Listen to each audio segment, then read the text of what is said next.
going to be my very final analysis on the election from last week. Well, I mean, it's been a week already. Oh my God, it's been a week since the I can't say shocking because I told you guys this Trump had a good chance to win this election. Um, but it's more so I think very shocked at the result, at the numbers, the fact that not only he won the House, the Senate, the White House, but also winning the popular vote by a very decent margin. When it's all said and done, he'll won it between 3 and 5 million votes. Still counting the votes in right now. I think last I checked, Kamala had he had 74.9, I think it was 75 million, close to, and she had 71 million. So Nate Silver said the projected number, estimate number when it's all said and done is that he'll have 78 million votes and she'll have 75 million votes. Which, by the way, some of you crazy ass right wingers on the side trying to talk about so where did 2 million votes come from? Or 20 million votes, less than Biden had. No, when it's all said and done, it's going to be a lot closer margin than people get credit for. This will be the second most, I'm not mistaken, the second most voted for election in history of this country, I believe. So that kills that rhetoric of the 2020 election was stolen and that Biden cheated. Okay, because the fact of the matter is, we have more people now voting into the portal now than we have in a long time. So there's a lot of reasons, a lot of factors. People gonna say, well, why didn't she match Biden's 81 million? Because, as I said, a lot of people stayed home because of a lot of issues, because of Gaza, because of like the candidates, none of that stuff. But clearly, the gap between 60 million people saying it was a $20 million gap or 50 million vote gap. No, when it's all said and done, it's only going to end up being about 3 to 5 million less than Biden, and even that. And that actually plays in my conversation, in my theory of Gaza being a massive issue is why people stayed home.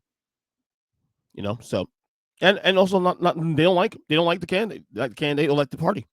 So, but I want to play some of the reactions too also in just a second about from left wing media that's really pissed me off last week or so. But I want to address something here with you guys on the podcast before I get going. Because I've been getting a lot of criticism from people on the left. Some people obviously on social media, some people in my own life, friends of mine, some family also too, that accuse me of being a right winger because I platform and I continue to platform and have discussions and guests on this podcast with people who are on the right side of the aisle, whether it be MAGA or conservatives in general. And I understand why it bothers you, because I know there's a sensitivity now, especially in 2024, with a lot of whether or not you're a commentator or a politician or just a regular Joe or Jane, for that matter. Shout out to the ladies out there, of course. And there's a sensitivity of people leaving one side of the aisle to the other for whatever reason. A lot of it's for grifting purposes, whatever it may be. Some of it just because of ideals change, who knows, or just they feel more welcome by that side.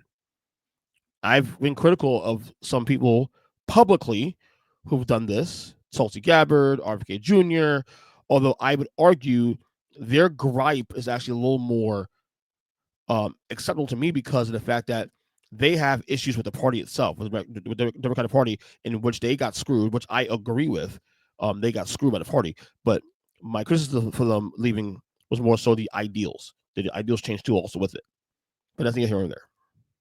But I got some criticism from people recently, for a while now, but even recently, having conservative guests. The last 2 weeks I've had on two very good guests on the show. I have Dean Simpson, who's a constitutional conservative. And then you had Tori Spears, who's been on the show multiple times now for the last couple of years, another conservative. And people all of a sudden accusing me of being MAGA because we have a discussion and we may agree on some things, disagree on some things. So I want to clear the air on that right now, just so folks will understand what's going on. Number one, I don't have to tell you who I voted for. No one's entitled to know who the fuck I voted for.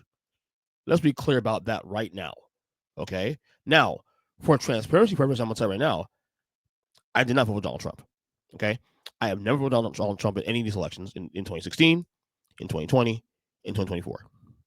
I, in fact, did for Kamala Harris in the election. I don't have to tell you that, but I'm going to tell you that for transparency's sake. Because people, when I say that, people don't believe me.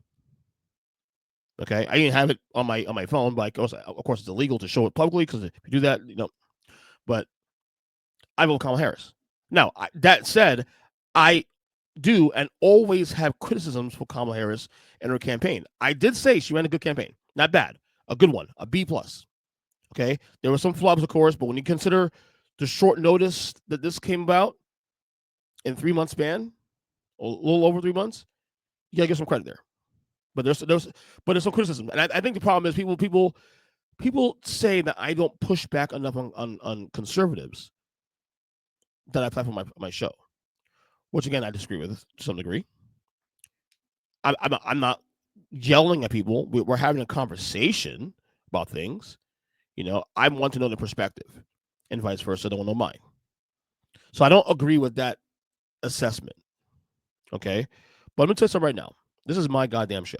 All right, I can platform who the fuck I want. Okay, let's be clear about that. Okay, I will platform who I want my show. Now, doesn't mean I'm going to platform people who are racist. That's not my bag. I need people of character first off, but I will always talk to people who I believe are good, intentional people, whether or not they are Republican, conservative, liberal, Democrat, centrist. Doesn't matter. I will platform whoever I goddamn please.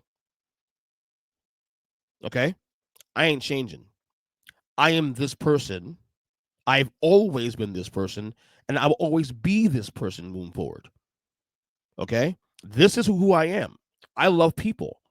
I want to know how people think, especially people who think differently from me. And I'm not even saying I'm a leftist. I'm not. I'm a center left guy. I actually come from a Republican conservative background. I used to be a conservative. I used to be I say conservative. I used to be Republican until 2008. Okay, and I explained this podcast many times. So what happened? How my political journey changed through the years. I still consider myself mostly a fiscal conservative, but a social liberal. Okay, so, but I'm always fascinated at what people think and why they vote the way they vote. Okay, and I don't have to please anybody else here or no one's entitled to know who I voted for and why I had a certain guest on. I do because I want to do it, and that's it. And I'm not going to change anybody. Some folks don't like it, and that's your bag too. For me, I like having conversations. I love people. I love people more than I love the politics. It's that simple. So, to the folks that sit here and want to criticize me about who I platform and whatnot, you can kick rocks. Right? You can kick rocks. Because I'm not going to change you. I'm not going to change my values so you feel comfortable. Will never happen. Oh, it will never happen. All right? So that's that. I respectfully disagree with your assessments on how I operate and how I who I talk to. Okay? And by the way, you're wrong. It's your opinion. You're right to your opinion, but you'd be wrong. All right? So there's that. That being said, I want to play a couple clips because some of the assessments coming out of the Democrat Party, and I think people are mad at me also too for how I feel about this stuff because I'm always critical of the left, probably more than the right. But the reason why I'm always that way, critical of the left, probably a little sort of, at least it feels that way, is because I vote that way most of the time. Okay? So if the left, the Democrats are the guardrails of what I believe. If I believe the right wing will not run the country in the way I perceive to want it to be, so I'm going to be critical of the left as a result because if I see y'all fucking up, I'm calling it out. It's just that simple. I'm calling it out. And so Kamala Harris's loss last week should have sent shockwaves. Like 2016 was a shock. But the one thing Democrats had in their bag was this. Oh, we lost to Donald Trump, but you know what? Hillary Clinton still had the popular vote. So therefore, you know what? We still have the majority of the country, and therefore, you know what? Status quo will be fine going down the road. Maybe Hillary ran a bad campaign, blah, blah, blah, blah. Cool. And then you get the reset in 2020. Okay, COVID happens. Trump fucks it up in COVID because of not because Trump is not blamed for COVID, but the handling of COVID is where he lost the election. I still say to this day, if COVID doesn't happen, Donald Trump gets reelected in 2020. Okay, and we're probably pretty much out of the Trump era by January of this year. But you get the reset. Joe Biden wins. Okay, Joe Biden wins the election in 2020. Donald Trump is now a pariah. Persona non grata. January 6th happens, and the election denialism, and then of course all the legal shit. He's a pariah. His political career is dead, right? No, Democrats, for whatever reason, and for the record, I don't think Democrats did as bad as they thought, as I thought. People say rather. I thought Joe Biden, by the metrics, did decent. By the metrics, of course, we use to determine that. But the reality is, the electorate did not feel it. The electorate did not feel a good economy. Gas prices still high. Food's too high. Groceries too high. Everything's high across the board. So people who are not online like I am, who doesn't follow politics like I do, or like people who listen to podcasts, when normies, I call them, when they see that, they attach it to who's leadership at that time, and it's Joe Biden. The Democratic Party has a lot of explaining to do, has a lot of soul searching to do, because now when you lose an election this last week, the way you did, it wasn't just that you lost the House, the Senate. Well, the House was gone 2 years ago, but the Senate, the White House, and of course now the popular vote. You would think that they will give you some self-reflection. Unfortunately, some of the things behind here, some of the reactions of people and media has been very disappointing. Say for instance, Sonny Hostin of The View. People say, "Oh, you watch The View?" Yeah, I do. I like to listen to the conversation about these things. Her reaction to all this post-election makes you think that she does not learn a lesson from what happened here. So here's her reaction to what happened after the loss. Kamala Harris lost Donald Trump. Here's her reaction. So do you think Bernie was right about this, that they didn't pay attention enough to the working class? He's absolutely right, but his solutions are wrong. Kamala Harris outperformed him in Vermont. The lesson Democrats should take is not we didn't run far enough to the left.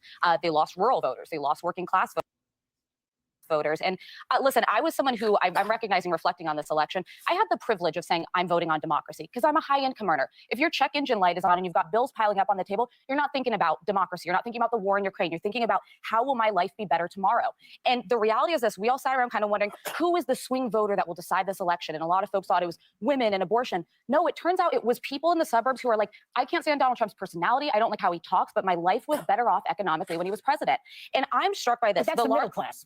By the way, that's Alyssa Farah. She's actually, if you don't know, she was part of Trump's administration in 2020. Okay, left the administration at January 6th.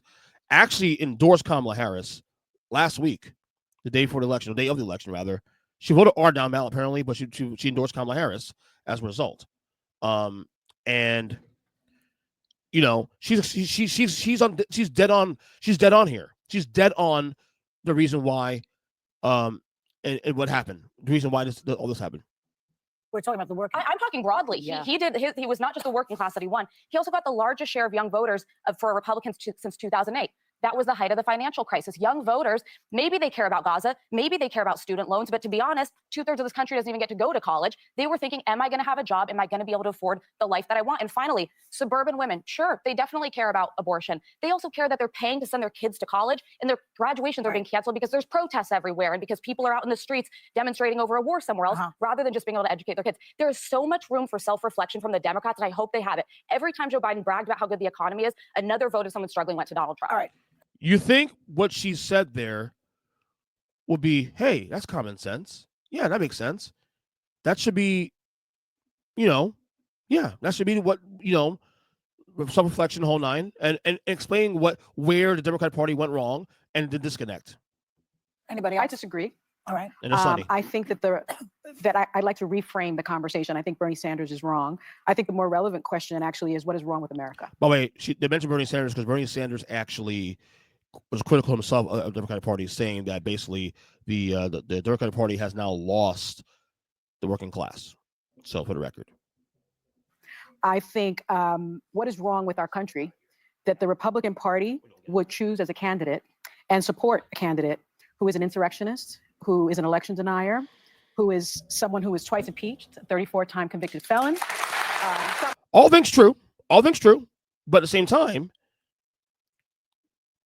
you need to accept that in spite of all those things that are true, the will of the people wanted Donald Trump anyway. He has been accused of alleged sexual misconduct by 26 women found liable for sexual abuse. What is wrong with this country that they would choose a message of divisiveness, of xenophobia, of racism, of misogyny over a message of inclusiveness, a message for the people, by the people, of the people? Simple. Very simple. Again, if you learn to listen to people instead of talking out of your New York bubble, if you learn to listen, again, and for the record, I agree with you. I vote for Kamala Harris for those same reasons. But I'm one vote. You're one vote. Okay? The electorate spoke. Donald Trump will have about 78 million people who have voted from this election. So you ask the question, why would they do that? Because, again, gas prices high, groceries high.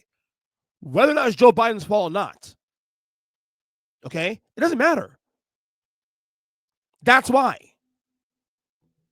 Not That just is what the problem is. Republicans. It's You the won the Republican popular vote. Party. But can I What's wrong with say something America? before? We can do a second. The Democrats are the ones. They are the party that cares for the blue collar Exactly. voter. The Democrats are the ones who put in Social Security, Medicare, Medicaid, union protection, ACA. unemployment insurance, and Obamacare. The Republican All Party things true. doesn't give a rat's patootie Well, about clearly it. they didn't Come convince on. the voters. But the problem is you didn't convince the voters enough. And the Democratic Party have done a lot of things, especially in the last 8 to 12 years, kneecapping Bernie Sanders 2016, okay? Summing up a lot of voters. People say the black vote, is going the other way. Why? You need to figure it out. Messaging, something's not right there. The messaging's wrong there. Are you catering more to the elite, more to the corporate donors? That seems to be the vibe. So all I can deduce is that it's the messaging. It didn't get through to people. They're not paying attention. That's all. Yeah, Because the Democrats have always been for the working people. Exactly. And the Republicans As long don't as care our about it. think our that the economy's gonna message of crash the under Democrats Trump. sounded elitist. You don't have value in society. Bingo. It sounded that way, but when you look at the proof, yeah, they but weren't. Joy, it's no one is saying condescending. that. It's On the condescending. Democrat side. There is What's condescending? the way that the left speaks to its voters. It really Giving is. a message of joy. By the way, Sarah here in the blue, my favorite one on the entire panel, because she is common sense, very common sense. She gets Sonny big on this one. And inclusive,ness. No, the not message the of not message. being What's wrong educated, with being America? dumb, and what's wrong with America.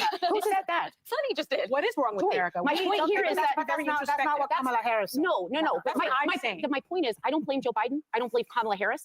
Go back as far as you want. I blame a messaging within the Democratic Party. You don't blame the Republican Can I just Party at finish all? my point, please? I obviously have a problem. Anyone has a problem with Donald Trump. The bigger question should be, yes, Sonny, why did they vote for him? Yes. In So they need sweeping, to be introspective. no, we need to be introspective. There If we you go. voted for Kamala Bingo. Harris, Bingo. She put on her. They didn't even respect her. No. See, Sonny, that's the problem. And that rhetoric is why people got off their asses to vote for Donald Trump. Because that attitude, we, the Democratic Party, whatever, needs to be introspective about things. Sarah, nail it in the head.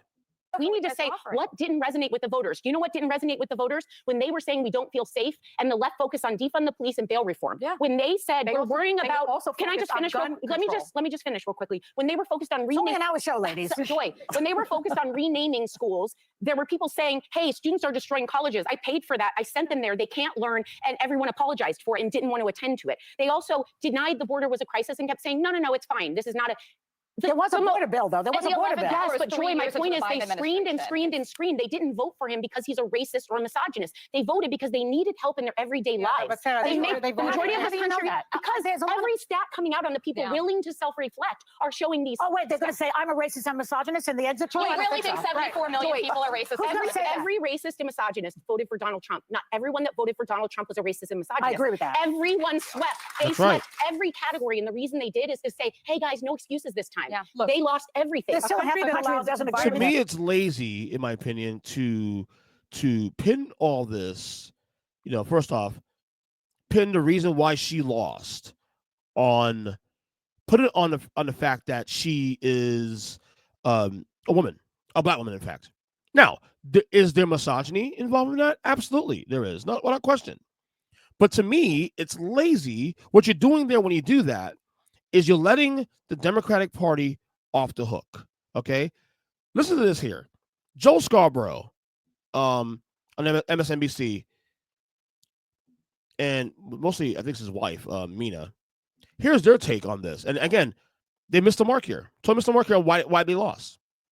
About Kamala Harris, the vice president, because she really put herself out there over the past few months at great risk and peril to herself and her family. She was thrown into the deep end of the pool politically and hit all her marks and then some, and showed up for America. This really was an historic, flawlessly run campaign. Flawless? No. And again, that's Joanne Reed. Not a flawless campaign. Good campaign, not flawless. Good based on the fact it was only 3 months, not flawless. And again, you guys don't get it. And you know what? If you keep having this attitude, you're never going to get it. Okay? You're never going to get it. No, I'm joking. Seriously. You're never going to get it because you live in a bubble. You don't understand what people's needs are. Okay? And I like to think that what happened last week is hopefully for the sake of the party, the introspection, looking inward. But unfortunately, based on everything we're hearing so far, from Nancy Pelosi, from some of the left wing commentators like Joanne Reed and Sonny Hostin, they're not going to get it. They're not going to get it. And unfortunately for them, if it happens, they may not win an election for a long time. I like to think that at this point, given the fact that Donald Trump, twice impeached felon, can still win the White House twice, I would hope that would create some introspection now, or a self-reflection into why. Because I'm gonna put this on Kamala Harris. First off, this is a referendum on Joe Biden and the Democratic Party, without question. Okay, Joe Biden should have had run for the election. I said as far back as 2 years ago on this podcast, right after the midterms, that even though the red wave didn't happen, what did I say on that podcast? That my fear was because the Democrats did better than we thought in the midterms in 2022, that Joe Biden will feel like he's still viable to be the head of the ticket in 2024. And I said that was a mistake. And I remember saying that 2 years ago. That was a mistake. And look what happened. Joe Biden gets out of the paint early, well, not late, much later. Joe Biden's debate performance in June forces him out of the race, and the only reason he's out of the race is because donors cut the money off. It was because he did the right thing. If donors were still donating money to the campaign, believe me, he would stay in the race. And for the record, there's now data coming in now. There's internal data from the Democrats, from I know it was Kamala's, Joe Biden staffers, that are saying that had Joe stayed in the race, this race is not even close. Joe gets crushed. They're saying that Trump may have had 400 plus electoral votes if Joe Biden stayed in the race.